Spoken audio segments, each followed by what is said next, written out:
На общественном обсуждении Кодекс депутатской этики Джокургу Кенеша. Это свод правил поведения для народных избранников.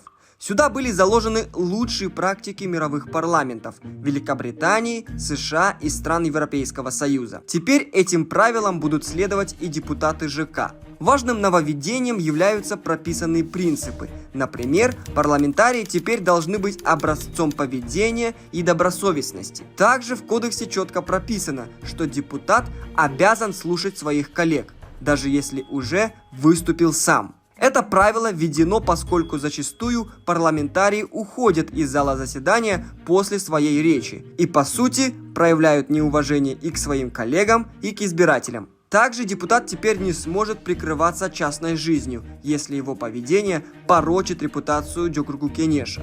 Ну и самое главное. Теперь каждый гражданин сможет обратиться в ЖК с жалобой на депутата, если тот нарушил правила этики. Жалобу рассмотрят в течение 14 дней. Если она будет обоснована, то создается специальная комиссия. Она и принимает решение. Какие могут быть приняты решения? Например, можно обязать депутата принести публичные извинения. Отсутствие на заседаниях без уважительной причины тоже карается санкцией. Вычет 1/10 части зарплаты за каждый день прогула. Самое важное, чтобы этот кодекс действительно работал на практике. А на этом у нас все. Спасибо, что были с нами. Ждите следующих выпусков.